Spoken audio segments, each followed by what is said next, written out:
Welcome back to my vlog. To those of you who are new here, my name is Michelle and this is Morty. Welcome to my vlog. Before we move on to the video, I would like to thank you all so much for watching my most recent vlog. It has helped me a lot in bringing this channel to the next level because I am finally eligible for YouTube monetization. Again, thank you all so much. It will not be possible if it were not because of you. So if you haven't already, please subscribe to my channel and hit that notification bell, and it would really mean a lot in helping this channel grow. Moving on, this video was recorded in November 2021. I wasn't originally planning on vlogging about this trip, but I made a cinematic b-roll. You can check it out on my Instagram. To tell you the truth, the hotel reservations, tours, plane tickets, and transportation were entirely arranged by myself and my husband, George. If you want to move around at your own pace to see more attractions as compared to being in a group tour, I think renting a car is the best option there is, provided of course that somebody knows how to drive. It definitely worked for us and the convenience was top tier. If you have any questions, please comment down below and it will be my pleasure to answer your queries.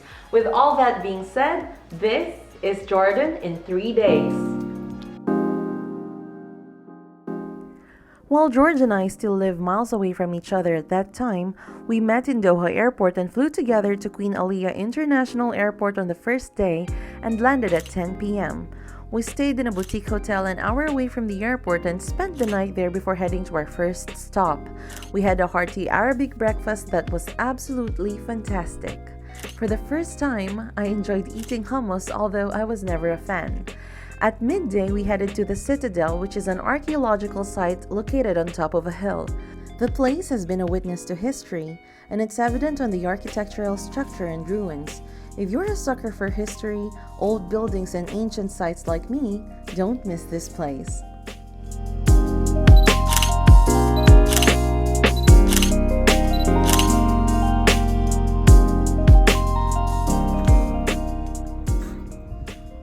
This is for me. Some of you might want to skip the city, but in our opinion, Amman has its character and own charms that we wish we had more time to explore it. After the tour, we went for a quick coffee and we set off for the next stop, the Dead Sea.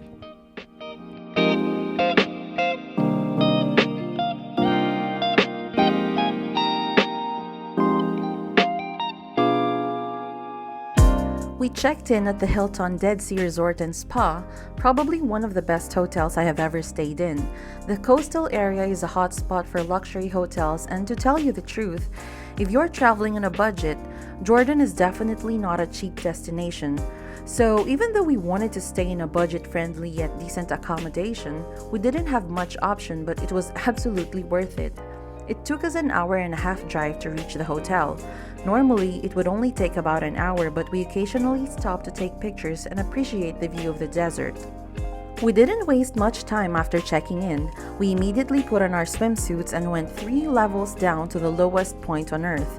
It was a breathtaking view and the weather was perfect. Dead Sea, as a world-famous tourist destination, is no doubt one of the major highlights of visiting Jordan. I'm not gonna go into details because I'm obviously not an expert, but I know for sure that the water in the Dead Sea is so salty that nothing ever grows there. Aside from the fact that you can brag about having been to the lowest point on Earth, Earth, the Dead Sea water has a number of health benefits that makes it desirable for people with health conditions to visit. You'll never sink too. For the fun part, the mud mask from the Dead Sea is also a world-famous attraction. Aside from the health benefits of the water, the mud can be used as natural mask. It has detoxifying properties that rejuvenates and softens the skin. It definitely worked for us and we had so much fun applying the mud to our bodies. I would like to warn you though, be careful not to inhale the water when floating. It is very painful as if your nostrils, throat, and lungs are burning. I hope it doesn't happen to you.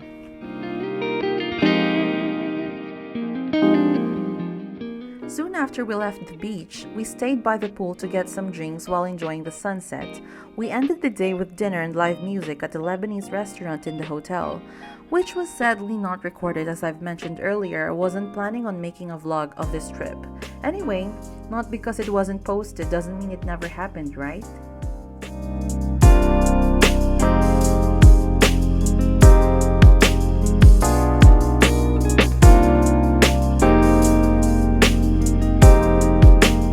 The following day, we got up really early for a delightful breakfast, checked out, and soon after left for a 4-hour drive to Petra.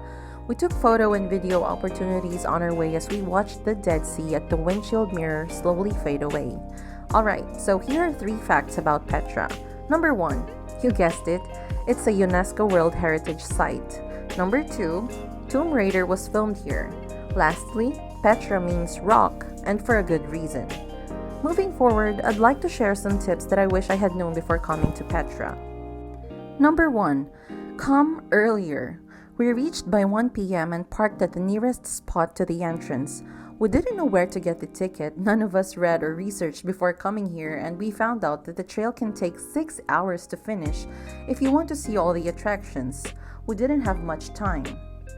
Next, if in case you come across people who offer you a shortcut tour to finish the trail at the earliest in exchange for money, be very careful when dealing with them. I can't judge them enough for experiencing it for the first time, but I'd like to say that they ripped us off. In my experience, this is a common scenario in tourist destinations around the world. What happened to us is a long and unpleasant story, but just like us, if you are desperate to buy some time to finish the trail before closing time, this could be your only choice. You have to be crystal clear about the agreed prices, as being scammed is the last thing you'll want. Third, renting a mule is totally up to you. The trail can be really exhausting and the slopes can be steep. It's not a pleasant experience for people who have fear of heights. Mule renting is a local business of the Bedouins, so it wouldn't hurt to rent them since it could also save you time and effort. Another thing is that the animals must be overworked because of this, and believe me when I say that we had no idea we were going to ride mules to finish the trek. By the way, if you happen to visit Petra, please look for a guy named Atala. He is an honest, hardworking, and kind soul who owned the mules we rented, or better yet, we befriended. My new friend.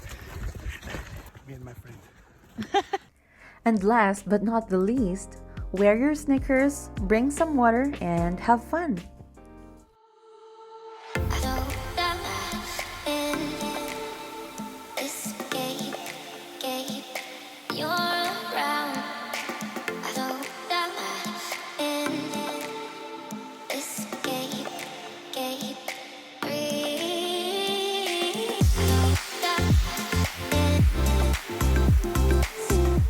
By the time we left Petra after a 4-hour trek, it was already dark and we headed to Wadi Rum right away.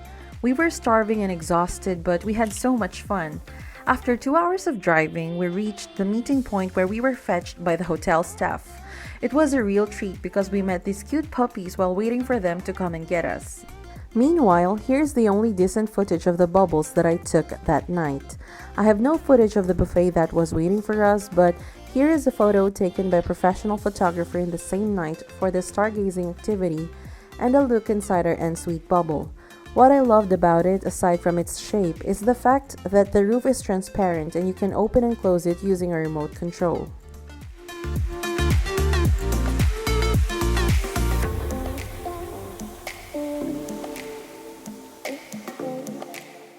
And for our final day in Jordan, we woke up at 7 in the morning for breakfast.